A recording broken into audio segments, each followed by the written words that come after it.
Hello, I'm Basil Valentine, and this is Unprecedented TV, unfiltered, uncensored, unprecedented, the home of free speech here on the internet. Do please like and subscribe over at YouTube. Follow us on X, and remember, I'm on air every day, Monday to Friday, 1 p.m. for Ascending Order, your daily news edit, with live guests and all the genuinely most important stories from around the world. Don't allow yourself to be propagandized by the corporate media.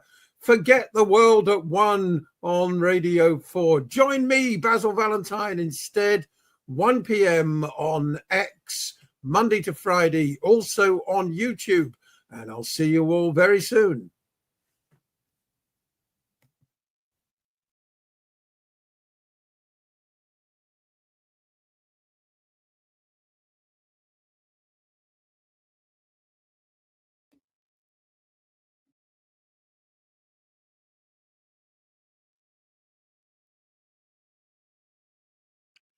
Good day, good afternoon, everybody around the world, wherever you are. Today's Thursday, the 2nd of October, 2025. Historic events unfolding before our eyes every day. Of course, this morning we've had the horrific Manchester synagogue attack. I used to live in the Jewish part of North Manchester around Prestwich when I worked for Granada Television in a previous life back in the early 1990s, and I was very happy there. Unfortunately, I couldn't buy a house because I was on a short-term contract at Granada. But anyway, that's neither here nor there. That's an absolutely appalling thing to have happened. Of course, we do, however, have to put it in the context of the genocide in Gaza. Terrorism is the murder of innocent civilians. We have it in Manchester this morning. We have it on a much greater scale in Gaza every day. And we shouldn't lose sight of the fact, of course, the killings in Manchester are much closer to home and certainly being amplified far more by the media. But that's been the case throughout this genocide. Jonathan Cook pointed out a few days ago that The Guardian splashed the deaths of half a dozen people in Ukraine all over its front page. Meanwhile, the same day, 100 Palestinians had been slaughtered by the Israelis, and you had to look deep in the foreign affairs section to find that reportage. Of course, overnight, we've had the raid on the humanitarian flotilla, the global Samud flotilla. If you want to go back and watch earlier this week, I spoke to both Dr. Frank Romano and Tig Hickey aboard their boats. They are both now in custody, I believe, having been raided overnight. We've got some extraordinary footage of what happened overnight. First of all, Al Jazeera reported this morning that one of the boats had broken through the blockade of Israeli warships and was heading towards Gaza. Let's get that report first. Let's take a quick look at the map to show you where this is all happening and the current position of the boats in that flotilla. So as we said, more than 40 boats. The red dots are the ones that have been stopped and people have been detained. They're all beginning to cross the north of the Sinai Peninsula, as you can see. We've been reporting that many of them have been intercepted, around a dozen still continuing, and a word on that blue dot, which is closest to Gaza. And as you can see, within Gaza territorial waters, we're still trying to get a definite confirmation on this, but the information we have is that this is the Mykonos ship. So that would be indeed one of the ships of this flotilla inside Gaza territorial waters. We're still talking about more than 10 kilometers off the coast of Gaza. It has lost communications as we speak. It has lost signal. So we're working to confirm what the situation is exactly on board that boat. That is the live map as we see it.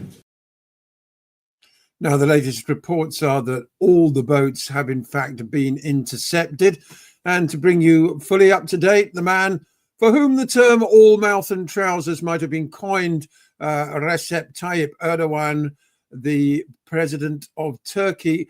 He has accused Israel of brutality in boarding the Gaza aid flotilla in recent days. He's praised Donald Trump's efforts and leadership to end the war in Gaza with the abysmal surrender plan.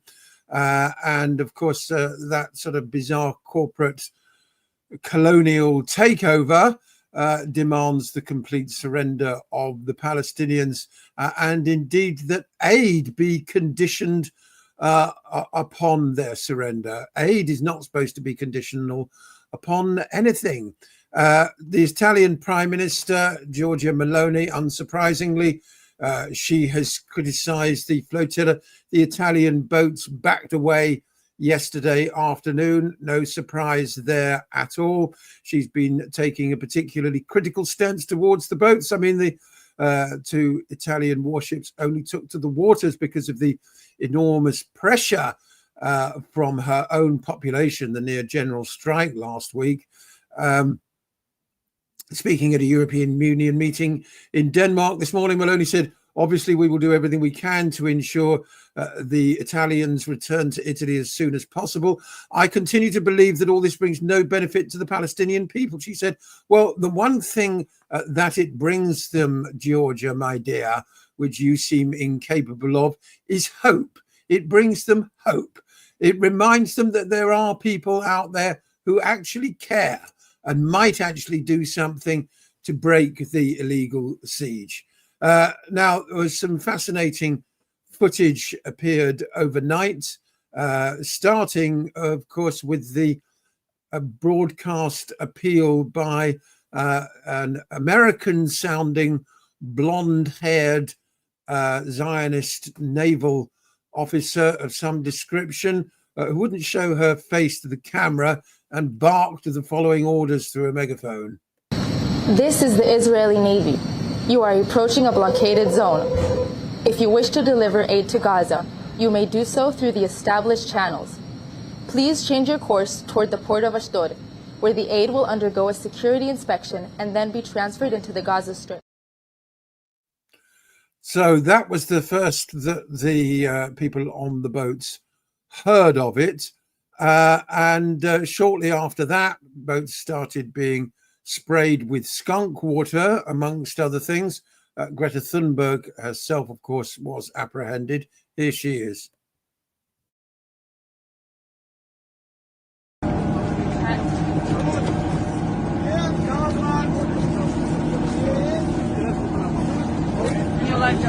My name is Greta Thunberg and I'm currently on board the boat Alma as part of the global Smooth Flotilla, a peaceful humanitarian mission to deliver aid to the civilian population of Gaza and to break Israel's illegal and inhumane siege. And it is likely to believe that we will be intercepted tonight by Israel, which would be a blatant violation of humanitarian and maritime law. Israel is not immune to international law. They must be held accountable for their war crimes. Stop the genocide, stop the occupation, and free Palestine.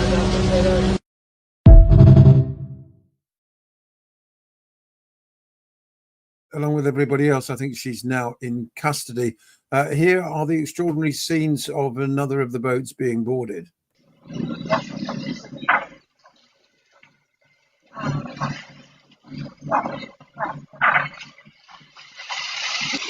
Coming back.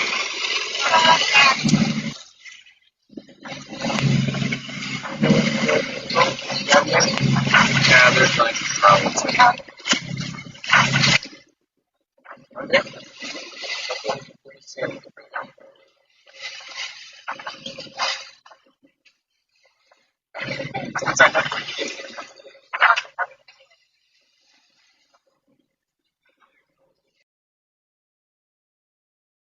That was last night, of course. One of the leaders of the flotilla is the Brazilian activist Tiago Avila, and his conversation with representatives of the Israeli Navy will go down in history. It comes in two parts now, and it's worth listening to every word. You are instructed to change your course. Any further attempts to sail toward Gaza endangers your safety and places you within an active war zone. If you continue on your route and attempt to breach the naval blockade, we will stop your vessel and act to confiscate it through legal proceedings in court. Attention, Israel Offensive Forces. This is Thiago Avila from the steering committee of the Global Sumut Flotilla. We advise you that we are a humanitarian, non-violent solidarity mission to break the illegal siege imposed by Israel 18 years ago against the Palestinian people in Gaza and to create a humanitarian corridor. We carry only food, aid, we carry water filters, we carry crutches, we carry baby formula for the people that you've been starving to death. I repeat, you've been committing genocide for 8 decades and ethnic cleansing against the Palestinian people, and that is absolutely against international law. Once again, we are in international waters, which is not your jurisdiction. We are heading to Palestinian territorial waters, which is not your jurisdiction, despite the fact that you think you can occupy that land, but all of this is completely illegal. The highest judicial authority in the world, the International Court of Justice, in their provisional rulings on the case opened by South Africa against you for the crime of genocide, clearly stated that you are prohibited to hinder any humanitarian mission to get to Gaza. Once again, in a planet of 8 billion people, people despise you starving children to death, bombing hospitals, schools and shelters. We are here with the conscience of the world, moving peacefully in a non-violent humanitarian mission to take this aid. You are not allowed by international law to stop us. Therefore, we do not comply with your request, because your request is still an attempt to perpetuate the genocide of the Palestinian people. We are here in solidarity with them, so we do not comply with occupation, with an apartheid system, and with a racist and supremacist ideology called Zionism. Over.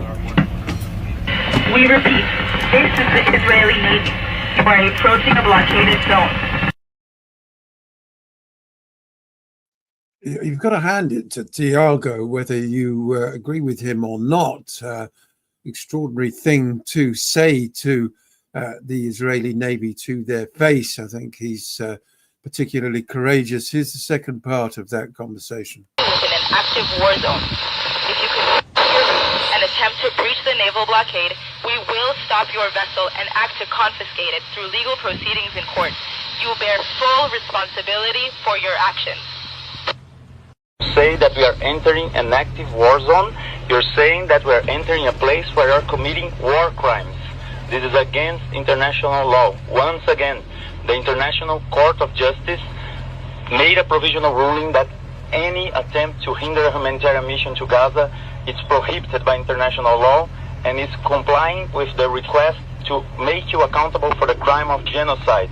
The International Criminal Court has your Prime Minister Benjamin Netanyahu under an arrest warrant for the crime of starving children and starving people to death, using starvation and famine as a weapon of war.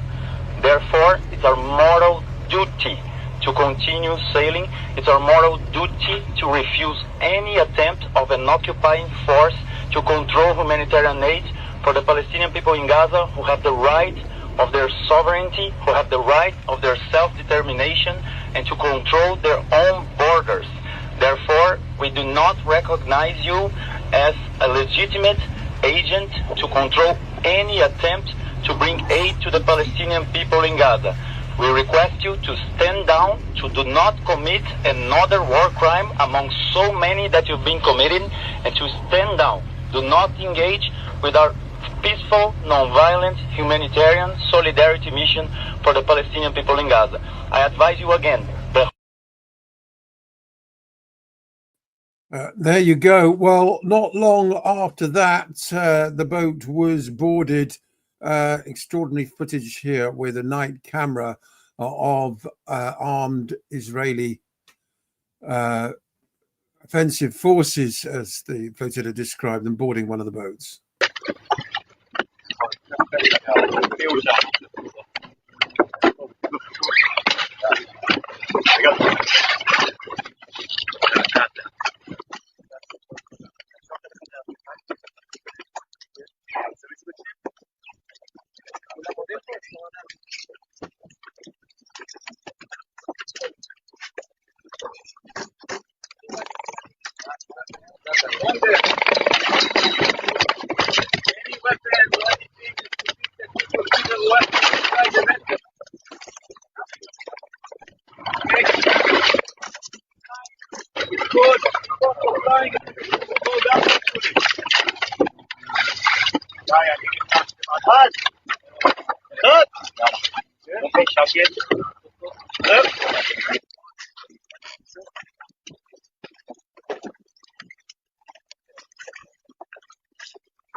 The Israelis have also been spraying the boats with skunk water, particularly foul-smelling concoction, which they also use to spray the Palestinian quarter of East Jerusalem, amongst other places. Almost immediately that the boats were raided, across Europe there were widespread demonstrations, even though, of course, this was in the middle of the night. No such event occurred here in the United Kingdom, but we've got footage of some of the demonstrations. First of all, this is the central station in Berlin last night.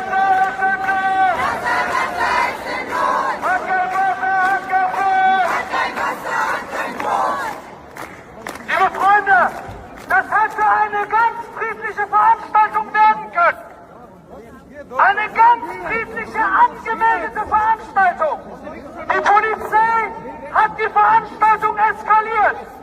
Sie sind auf uns losgegangen und haben die eingeprügelt. Das ist der Zustand. Wir brauchen hinter die Absperrung. Jetzt war es so für Sie auch hinter die Absperrung. Hinter die Absperrung jetzt. Was ist denn das Problem? Ja, das steht noch. So. Einfach mal hinter die Absperrung jetzt. Trotzdem hinter die Absperrung. Hier, ne? Hier, keine Blöcke, ne? Hier nicht.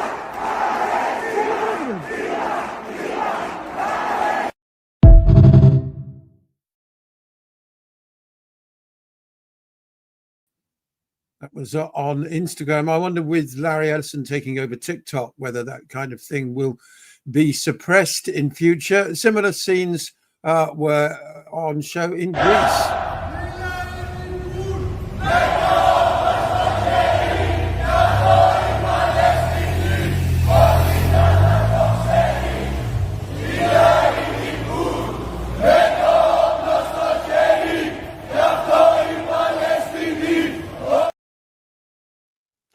And Brussels.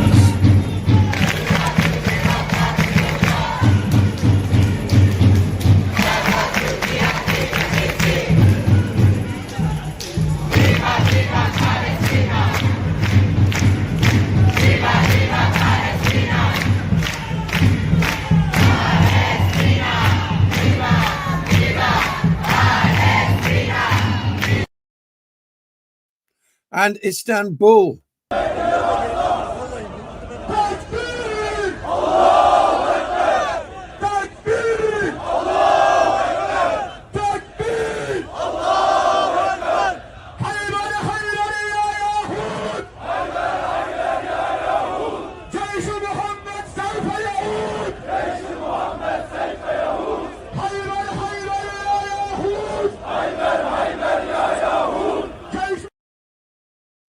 As I said earlier, the only reason why Giorgia Meloni sent two warships to accompany the flotilla some of the way, though, of course, in typical Italian fashion, if I may say so, they turned back long before the flotilla was interrupted by the Israeli Navy.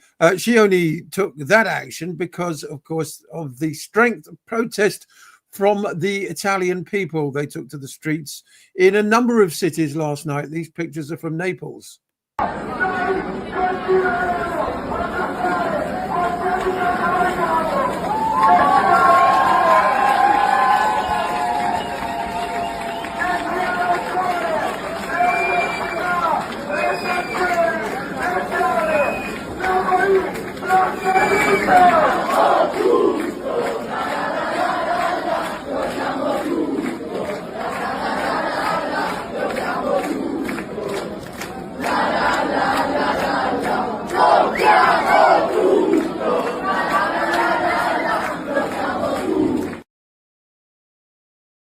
And in case you were wondering how they're getting on in Gaza, well, there seems to be an increasing number of genocide deniers out there.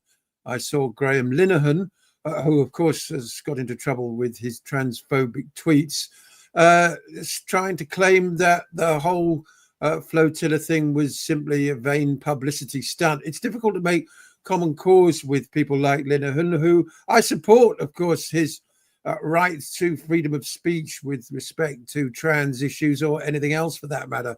But it's difficult to feel sympathy with him when he comes out with garbage like that. Of course, it's anything but a picnic in Gaza. Here are some of the latest pictures.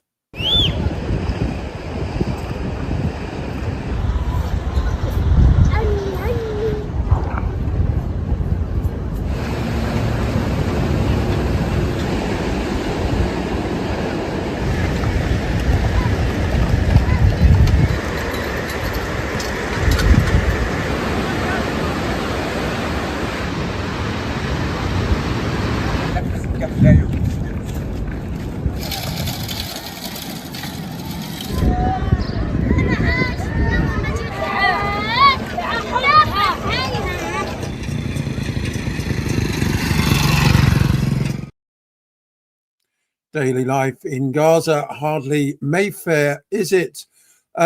It's difficult to get stories about what's actually happening in the hospitals and indeed to the displaced people.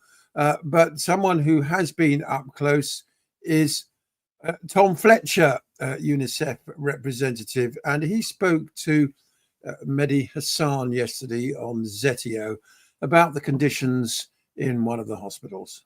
What is the worst thing you've seen so far in this current trip?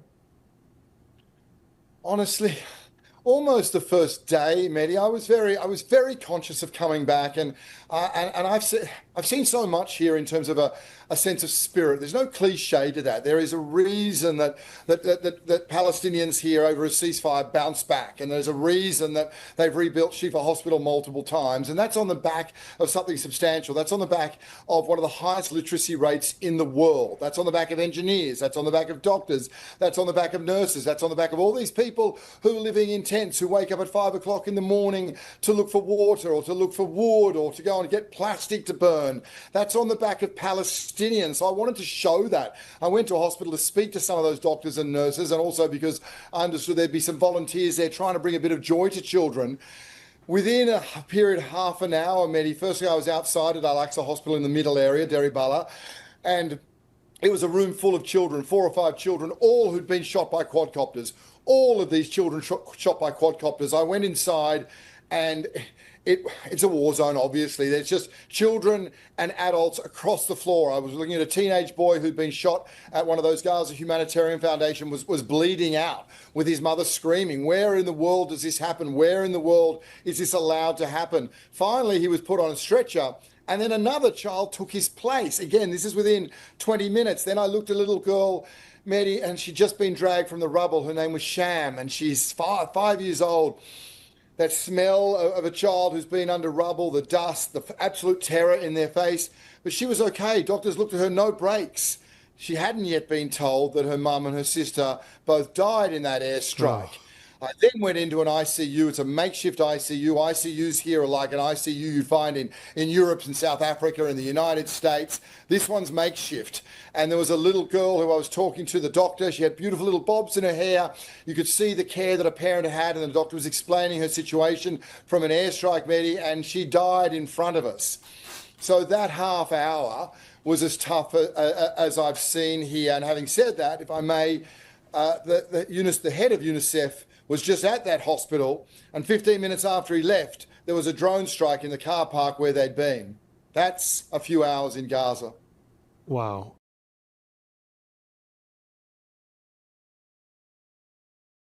And my thanks to Mehdi Hassan and Zetio for that report.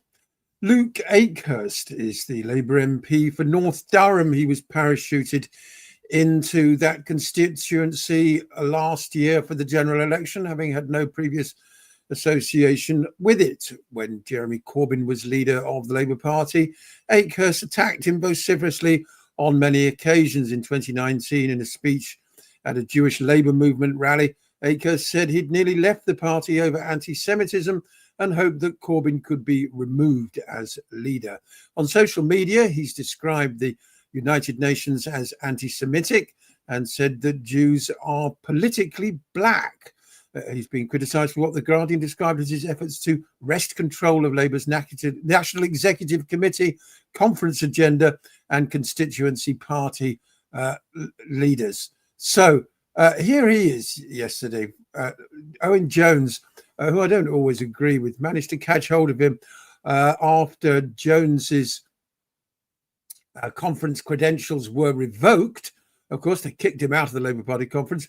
And this is partly why, because he makes some of these absolute creeps and scumbags like Akers particularly uncomfortable. Accept the G word being used even now. And nor does the British government. Even though a consensus of genocide scholars has said this is genocide. The opinions of some people, not the opinion of the British government. Well, who do you think we should defer to more? The British government. I'm a Labour fucking MP. I'm going to... over genocide scholars? Yeah, we should listen to our own government's legal analysis. Right. So when Yov Gallant said we're cutting off all food and water because we're fighting human animals, you didn't think that was genocidal? No. I disagree with... I think that many of the things that Israel has done have not even helped Israel. I think they've been... The behaviour has been daft in a lot of circumstances. It's been reprehensible in some circumstances. I do not think it crosses the bar. How would you describe deliberately shooting children in the head and the chest? How would you describe that? I'm just not sure I believe that anyone has deliberately done that. So why have dozens of US-based medics reported, having served in Gaza, that Palestinian children have been shot in the head and the chest deliberately by Israeli snipers? I don't believe that that's happened. So why are they saying it? I don't know. Why? So you know better than genocide scholars and medical experts, medics who served in Gaza? Well, I know what I believe. But it's not based on any facts, is it? Why? How come I'm in the same point of assessment as the British government is? The British government is legally implicated in the crimes of trying to... So now we're getting to... they're all genocidal, the British government... But if you arm a genocide, it makes you complicit. And why did the... Arm a genocide? Do you think it's... We stopped arms exports in the summer of last year. No, we don't. We provide crucial components for F-35 jets, and I'm sure you know about the Arms Trade Treaty of 2014. If you provide components for F-35 jets implicated in war crimes or genocide, then you are legally complicit. Do you know that? No, I don't. Okay, I think we've probably exhausted it. I mean, you're not going to get the answers you want. Well, I know, but you're a pro-Israel lobbyist. It seems like you don't actually know what you're talking about at all, and you've been very... This is your subject. No, you've got a set of opinions, I've got a different set of opinions. But you don't have any facts, that's the problem. Akers is a total scumbag. Perhaps this is why he refuses to give straight answers.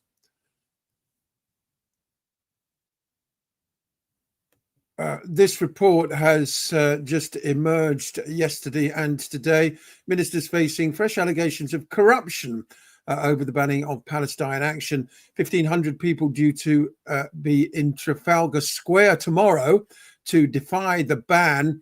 The government has previously released that then Labour Police and Crime Prevention Minister Diane Johnson met the ADS Group, a trade association that boasts some of the world's biggest arms manufacturers as members in recent months. Fresh releases show that on June the 3rd, Ms Johnson had a meeting with Allianz UK chief insurer of Israeli arms manufacturer Elbit Systems. British sites a focus of anti-genocide direct action, not least from Palestine action. Just 20 days after that meeting, held with the explicit intention to discuss protest activity and destruction of property, Ms Johnson's boss, then Home Secretary Yvette Cooper, announced her intention to proscribe Palestine action, adding it to the government's list of terror organizations. Isn't it extraordinary how quickly you can travel from protest activity and destruction of property to terror?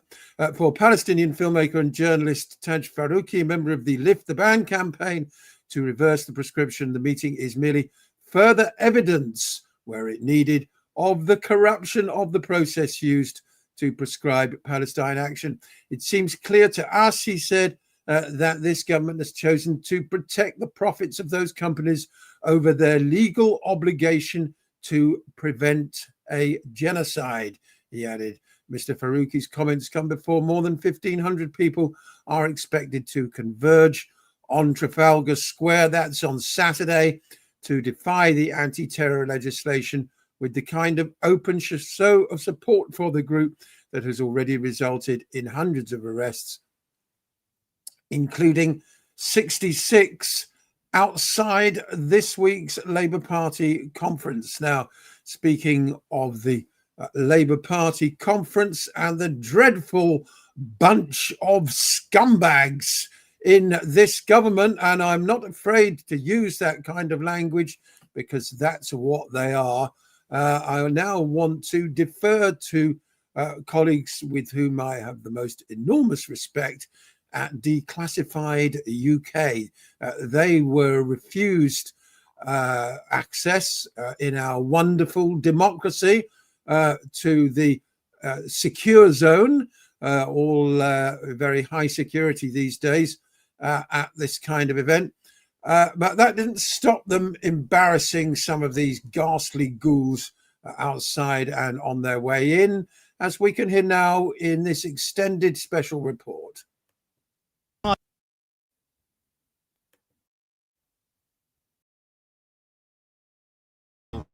Where delegates have been trying to force the government to accept that Israel is committing a genocide in Gaza.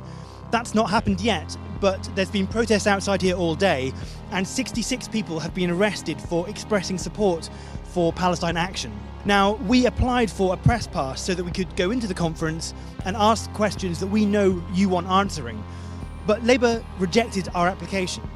So we can't actually get inside, so instead we've turned up here and we're just outside the event, and we're hoping to talk to politicians as they come out. David Lammy, Deputy Prime Minister, it's Martin Williams here from Declassified UK. Why are we selling arms to Israel, despite the UN saying that there's been a genocide in Gaza that's still ongoing? Are you a war criminal, David Lammy? Are you a genocide denier? David Lammy, have you got blood on your hands? Should you be in The Hague, David Lammy? No? Do you believe there is a genocide in Gaza? Most ridiculous things I've ever heard. Watch that poo there. Did do it, did you? Emily Thornbury, do you believe... Whoa, another one! So why did you go to Israel with Labour Friends of Israel and shake hands with President Herzog? I just do as I'm told, you know me. I'm here at Labour Party conference in Liverpool, where delegates have been trying to force the government to accept that Israel is committing a genocide in Gaza. That's not happened yet, but there's been protests outside here all day, and 66 people have been arrested for expressing support for Palestine action. Now, we applied for a press pass so that we could go into the conference and ask questions that we know you want answering, but Labour rejected our application. So we can't actually get inside, so instead we've turned up here and we're just outside the event, and we're hoping to talk to politicians as they come out. David Lammy, Deputy Prime Minister, it's Martin Williams here from Declassified UK. Why are we selling arms to Israel, despite the UN saying that there's been a genocide in Gaza that's still ongoing? Are you a war criminal, David Lammy? Are you a genocide denier? David Lammy, have you got blood on your hands? Should you be in The Hague, David Lammy? No? Do you believe there is a genocide in Gaza?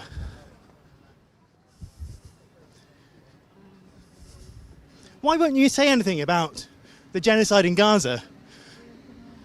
You've been absolutely silent about it. Have you got anything to say? That's one of the most ridiculous things I've ever heard. I just did a speech, if you bothered to listen to it.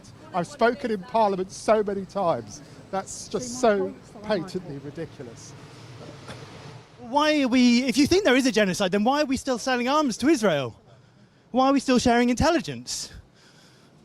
We've got British spy flights going over Gaza from RAF Akatiri. No comment? Hello, is it Peter Princely? Oh no, you have been caught. How do you know that I'm Peter Prince? Oh, you're a very famous person. Who are you? Martin Williams, Declassified UK. What is that? Declassified UK. Well, we actually wrote a story recently about your trip to Israel with Labour Friends of Israel and the fact that you failed to declare it in time. Is that you? Are you the one who... what's your name? Martin Williams. Oh, you're Martin Williams. Yes. That's right. We were 3 days late. Then you made a big fuss about it. Well, it was a breach of the rules. So why did you go to Israel with Labour Friends of Israel and shake hands with President Herzog? I was asked to go. I just do as I'm told. You know me. Yeah. Who asked you to go? Labour Friends of Israel. Yes. Did you hear what happened to me last week? No. I went with Carbu to Israel. Not to Israel. I was going to the West Bank, and they wouldn't let me in. Did you not hear? I did hear about that. Yes. I went with Dr. Ofer, and we got as far as the border between Israel and Jordan. We were going from Amman to East Jerusalem, and we were forbidden from going any further. What do you think of that? What do you think the UK government should do in response? Well, they couldn't do anything about it. We rang the minister, and he said he could ring the minister, but he had such a bad relationship with her that he thought it would just make the situation worse if he spoke to her. So why is it? Why were you going to Israel with Labour Friends of Israel, paying for all the expenses? What was that all about then? Well, I'm just going to be better informed. But do you not think it's wrong for a British parliamentarian in the Labour Party to be shaking hands with the President of Israel while that country is committing a genocide? Is that not something? Do you think your voters would be happy with that? Your constituents? I have actually got no idea. You can? Well, I really don't know that they'd be very interested in it, quite honestly. Do you think then that Keir Starmer should recognise that there is a genocide in Gaza? A lot of delegates here at the conference think that he should. Well, I think that what the Prime Minister has said is that it's a matter for the courts whether there's a genocide. That's what the Prime Minister has said, but what do you think? Well, I'm not an expert on it, but I probably agree with the Prime Minister that it's a matter for the courts. Do you think the same about Ukraine, Rwanda? Well, I am not an expert on this stuff, and it would be a matter for the courts. If you're not an expert, what are you doing shaking hands with President Herzog? Listen, I'm going this way, actually, because I'm going to a meeting this way. Okay. Everyone's got meetings, haven't they, today? Well, that's the thing. Look, to be honest, I really don't think that continuing this conversation on the street gets us anywhere. So it's nice to meet you, gentlemen, and I shall see you again. Okay. Hello, Tom Watson. Martin Williams here, Declassified UK. Are you still a member of Labour Friends of Israel? I don't know, actually. You don't know?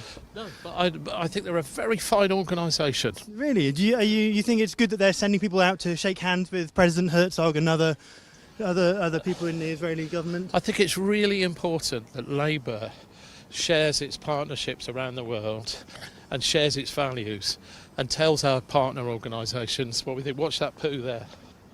Careful, Martin, you don't want to get in okay. Poo. I've been here all day. I know where it is. You did do it, did you? No, don't worry. You two get out of the way. Anyway, lovely to meet you. Thank you. Have a lovely day. Do you think that... I think I've done my interview. Do you think that Keir Starmer should recognise the genocide? I think I've answered your question. Thank you. Do you think that he should recognise the genocide, Tom Watson? It's like old times here. Hello, you two. I won't stop, otherwise you'll end up on the internet. I'm being vox-boxed here. Are you proud of the government's record of criminalising pensioners, veterans, Holocaust survivors for holding placards? Is that a source of pride? I think I've answered all your questions, thank you. This is getting to the point where I'm feeling slightly harassed and bullied by you. Okay, well, I'm just walking along with you. All right, have a good day. Well, it's free press, isn't it? Do you think it's a genocide? Well, we know that the United Nations, panel that looking things have described things in that way, but we also know that there are legal, you can get a whole semantics around that. I don't think that's terribly helpful. I think the reality is what's going on is absolutely dreadful and awful. Yeah. You can call it, if you get into labels, I don't think labels actually help us. I think what you need is a solution.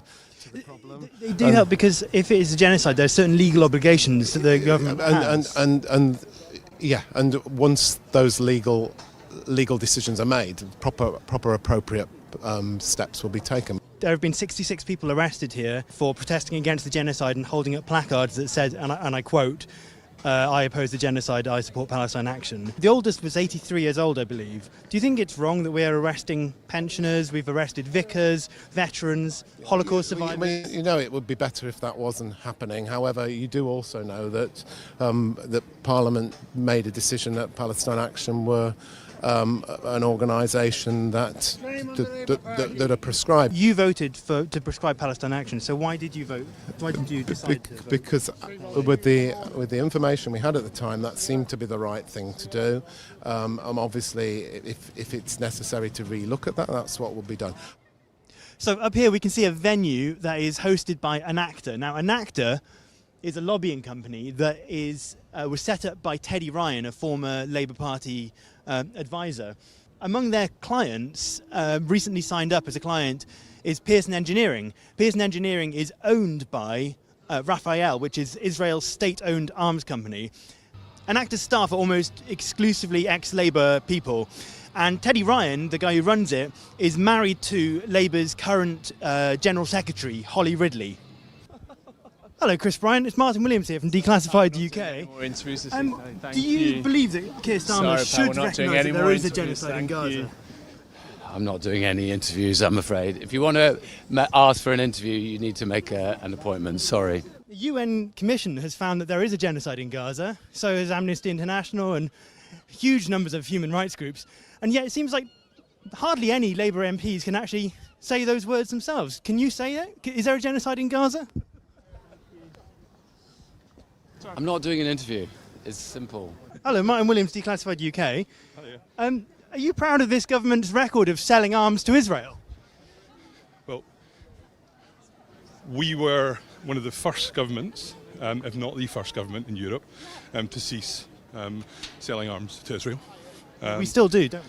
Well, we have the issue around the F-35 parts. We were part of an international supply chain, but even there, we're not sending them directly to Israel. I think. Okay, don't ask me a question if you don't want to hear the answer. There's also the issue which lots of campaigners who are saying that we're selling arms ignore, that within those licences, for example, are bulletproof vests for aid workers and things like that. So if people want us to stop sending those, they should say that. How about intelligence?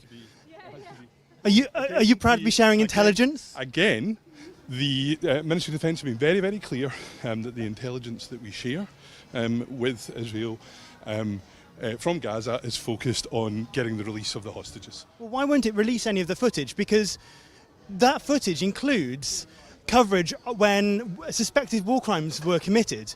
And yet, if the government were to release that footage, it might provide evidence. Well, sorry, I'm going through here. I'll need to see you later. Do you have any answer to that? Is this a government of genocide deniers? Do you believe that there's a genocide in Gaza?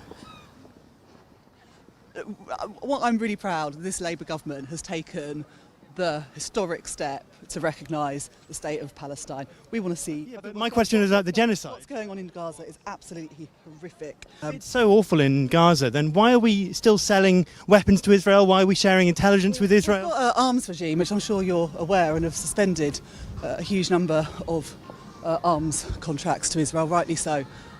Anyway, thank you. Enjoy your evening. We're still sending spy flights over Israel, aren't we? Using the RAF Akrotiri in Cyprus. Is this a government of genocide deniers? Thank you very much.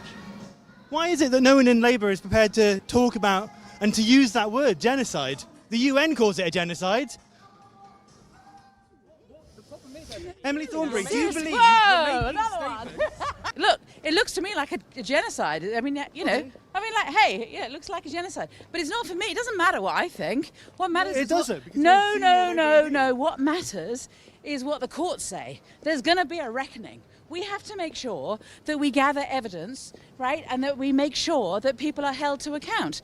That's what my select committee has recommended, and and I think that we should be taking we should be playing a part in the collection of evidence for eventual court hearings. That's it, because there will be a reckoning. Emily Thornberry spoke there of a reckoning as the world comes to terms with the genocide in Gaza. But a lot of people might say that surely part of that reckoning is about people like her, politicians who, at the start of all this, and indeed until pretty recently, were happily going along with what this government were doing and the relationship this government had and still has with Israel. They can talk all they like about the two-state solution or Palestinian rights, but the fact is that for the majority of this genocide, the Labour government has been a key ally of Israel. And we continue to sell weapons and share intelligence with Israel. And a lot of Labour politicians have gone over to Israel and shaken hands with President Herzog or other senior figures. And indeed, just earlier this month, President Herzog was actually invited to Downing Street and he shook hands with Keir Starmer. So surely any kind of reckoning should also take that into consideration.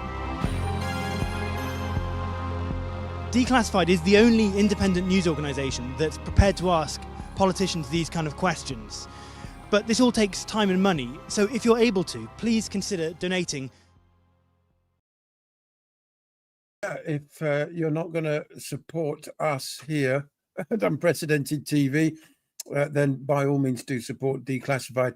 They also do fantastic work. Now, as I said, we are in historic times. More footage is coming through of the raids on the 46 boats of the Global Humanitarian Flotilla last night. And this particular scenario has just been posted, quite historic, groundbreaking stuff.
You can see there the brave soldiers of the Israeli offensive forces determined to prevent baby formula reaching the starving of Gaza. That must not be allowed to happen. And of course, all this took place in international waters. This is, unless it was promised to the Israelis 3,000 years ago, they have no business intercepting any boat in international waters. It is in fact an act of piracy and a breach of international maritime law, as well as being a breach of the designations of the International Court of Justice, of course, who have demanded that in order to prevent genocide, there be no hindrance placed to anybody attempting to deliver humanitarian aid. Well, why don't the Gazans just accept the 20-point peace plan drafted by Trump and the homicidal psychopath Netanyahu? Basically, there have been peace plans on the table for the last 18 months. Hamas have agreed to pretty much every one, every time they do so, even when they agreed to proposals originally instigated by the Zionist regime. Then when it goes back to Tel Aviv, they decide they've got more objections, so on and so forth, until you end up in this particularly dark place with Tony Blair heading a consortium of real estate developers who did not consult any aspect of the Palestinian people. So we've got this bizarre situation where, as we heard in that arrogant statement from one of the awful scumbag Labour MPs, the Labour Party has recognised a Palestinian state, but it obviously doesn't incorporate Gaza because they want to give the war criminal Tony Blair jurisdiction over that. If there is a Palestinian state and the UK government recognise it, then why did they not respect Palestinian international waters off the coast of Gaza? Anyway, here's a short excerpt from an interview yesterday, which highlights one of the most important flaws in the so-called peace plan, and that's that the aid is being dangled as a carrot when in fact, of course, it should be given unconditionally. Palestinian people are being asked to accept, I think it is, total surrender in order to then start receiving aid they should be receiving anyway, in order for the genocide to stop, which it shouldn't be happening anyway. So we're in a situation, it's actually extraordinary if you back off it a bit and think about it, where it's almost condoning the lack of aid, the treatment of the Palestinian people, and saying we will only abide by international law if you do these things. That's a terrible starting point. But the other thing is, these people in Palestine these Palestinian people are traumatized. They have been going through a horrific, just unspeakable time. And they're asked to accept basically a colonial temporary state that's coming in, a colonial force coming in to take control of their place. It won't have freedom of movement. It will be, policed by an authority that has no Palestinian representatives in it. I mean, do you think that's going to have the buy-in of the Palestinian people? Why do you think, then, that all of the states surrounding Israel and Gaza have supported this document? Because they're desperate for it to end. Like, everybody just wants this to end. I want this to end. What I'm saying is, and I wish it wasn't the case, this is set up to fail, and this is not going to work. The reason why neighbouring states, who incidentally have not fully endorsed the plan at all, they've said that they want to see a ceasefire and that it's a good starting point. But the reason why even that can be misinterpreted by thickos like Ian Dale as agreement is because they are all totally dependent on the United States for financial support. Turkey has hundreds of millions of dollars, billions of dollars owed to the United States. Sisi, the Egyptian premier, is entirely propped up by the United States. And we know who runs the United States, don't we? Tucker Carlson has been digging around on this particular subject. And, he's now branded as America's #1 anti-Semite. This is why. And so Israel's really last remaining ally of size, other than the UK, is the United States. And so there's a huge cost to this. But again, most Americans have no perspective on just how disproportionate our commitment is because they marinate in lies about this relationship, mostly from our political class, also from the media. But really, if you were to lay the blame on one group in the United States, it's our elected leaders who continuously lie to us about the nature of this relationship, its significance, and they do it generationally. They've been doing it for many decades. Here, and this is just one example, but the most fun to watch. This is Nikki Haley at the Republican presidential primary debate 2023 describing the United States' relationship with the state of Israel. Watch. Last thing we need to do is to tell Israel what to do. The only thing we should be doing is supporting them and eliminating Hamas. It is not that Israel needs America. America needs Israel. It is not that the Israel needs the United States. The United States needs Israel. How could that possibly be true? It is in no sense true. In fact, it's one of those lies that's not 3 degrees off the truth. It is a complete inversion of the truth. And the truth, which is obvious to anyone who looks at the numbers or is paying any attention at all, is that Israel could not survive without the United States. That's not an argument for pulling all aid to Israel. It's just an acknowledgement of the physical reality. Israel fights its wars with American backing, with the guarantee, the implied defense guarantee that we have provided for so many years, since at least 1973, 50 years. And its social services are made possible, which are quite generous, made possible by American subsidies. In other words, every dollar that goes to the Israeli military from the United States is a dollar that the nation of Israel can spend on its own people. And so there is no world in which America needs Israel more than Israel needs the United States. And of course, Nikki Haley was never asked to explain how exactly that could be true. What are you talking about, Governor Haley? Not one person asked her that question. And no one asked her that question because anyone in whose mind that question appeared would have paused for fear of being attacked as an anti-Semite for asking a question about geopolitics. That has been the state of play in the United States for my entire life, over 50 years. Politicians make nonsensical statements. Nobody wants to even ask a follow-up question for fear of being attacked. It is a state of perpetual intimidation. Everybody's afraid of Israel, afraid of the topic, afraid in some cases of the state itself. We have not had an honest conversation about this ever.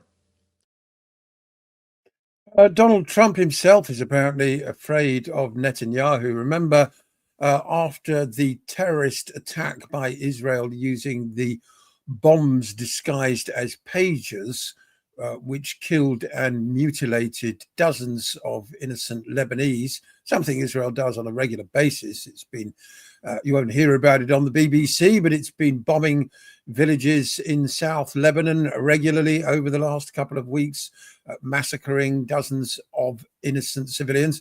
Anyway, on one of his 4, I think, trips to Washington this year, to which he usually brings with his wife suitcases full of dirty laundry. And I'm not speaking metaphorically, I'm speaking literally. Yes, they bring soiled clothes for the laundry staff at the White House to clean. Go and look that one up on Google, if you like. Anyway, on one of the trips earlier this year, he presented Donald Trump with a gold-plated pager.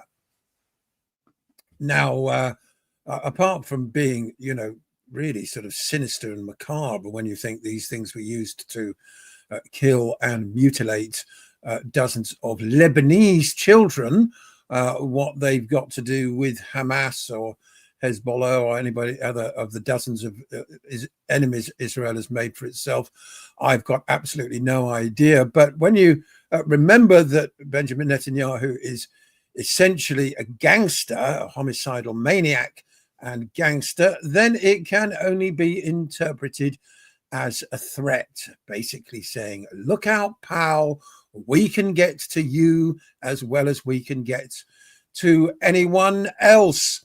Right, I'm afraid that's it for this week. That's all we've got time for. Once again, I do want to stress my condemnation for the terrorist attack, what seems to be a terrorist attack at the Manchester synagogue this morning.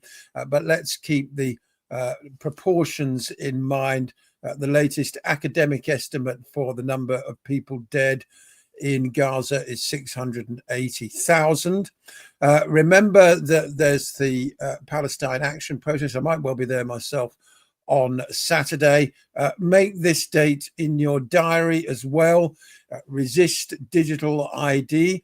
I'm not usually one for attending protests, but I will definitely be going to that one. Mass non-compliance. We are not going to take the digital ID. If you saw the appalling array of Labour MPs being doorstepped there by declassified, I mean, who on earth would want to submit to that bunch of absolute scumbags and cretins? So we will not comply. We will destroy this Labour government. This is Keir Starmer's poll tax. It's the hill I'm prepared to die on. I hope you are too, and we hope martyrdom will not finally be necessary. In the meantime, I'll be back on Monday. I do hope you all have a great weekend. I hope you've enjoyed the programme. I'm here Monday to Thursday, 1 p.m. to 2 p.m., where I break down the most important stories and bring you up-to-the-minute information from across global social media and news channels, totally free of propaganda and the usual bias. So do feel free to join me every day on X, Unprecedented TV. If you're feeling generous, you're more than welcome to make a donation to this entirely self-funded new TV channel, Unprecedented TV. There's the QR code. And please feel free to comment, like and subscribe on YouTube. And I'll see you all again on Monday at 1 o'clock. Have a great weekend, and it's goodbye from me.